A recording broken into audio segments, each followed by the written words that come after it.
What's up, everybody? Today I'm gonna provide a couple tips. I'm working on a 2009 F150 here, and I just wanted to just shed some light on a couple things if you're changing brake pads. This is all in pretty decent shape for how many miles are on mine. I'm at about coming up on a 250,000 here, and I don't know, I haven't owned it the whole time, but there's definitely been some stuff that I've had to do to it. But anyways, I redid all the front brakes last year, and now my driver's side was grinding like crazy. They were worn all the way down, so I got some new pads on that side, and I just kind of wanted to help out if you are not super confident on doing this stuff. It can sound easy, but sometimes there's some tips to help you out here. So anyways, what you're gonna need is, well, to pull the lugs off of mine, I used a 21 millimeter. If you can see it, 21 millimeter socket to pull the lugs off. Then for this, I was using a 10 millimeter, Jesus, son, 10 millimeter to pull the two bolts off of the caliper. They're just longer ones. I already loosened them up so that I could get them pulled off for you pretty quick here. Once you get those pulled off, though, what you're gonna want to have is at least you know, a decent size. You could probably even go a little bigger, flat driver. And what I did, because if you see on this one, it's got these divots on there, and then this bracket sits on the outside of the caliper. So you'll see right here, just like that.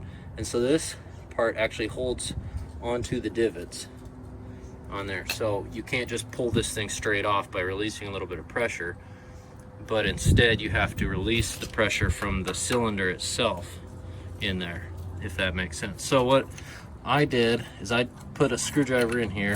First I put it against here in the rotor, pulled it against that, and then once I had enough room, pull against here. And again, it's not about how hard you push, it's about the constant pressure that you're gonna wanna have on it. So I'm not cranking as hard as I possibly can on this thing. I'm putting good heavy pressure on it, but I'm just holding steady because you need to leave time for the fluid to backfeed into the system. So it's really just a constant pressure. So you just need to get enough on there. I thought it was all rusted up, but it was actually holding onto these divots. So just get enough pressure off, and then you will kind of pull it towards yourself to get it over top of that, and you'll be able to pull it right off. This thing is going to stay on there very, very gently. I don't even recommend hanging on here because I've had these kink inside of it, and then it held my, then it won't release the pressure, and then it burns up the rotor. But it's straight enough where I was like, I don't care, it's old.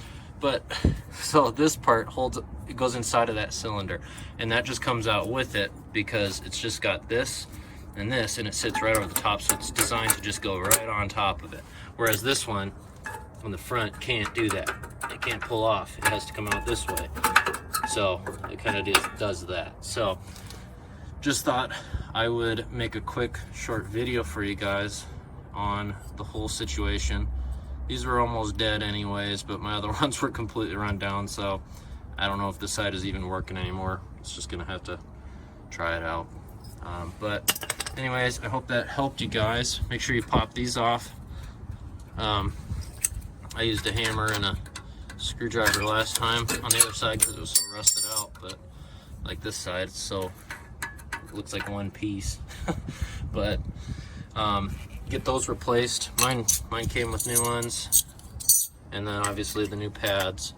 And just another warning, once you get this all put back together, before you put it in drive and start rolling away, make sure you pump the brakes all the way down, let it back up, go all the way down, let it back up, until you start really knowing that the cylinder on the calipers have put their pressure all the way back to the pads, because it'll take a little while.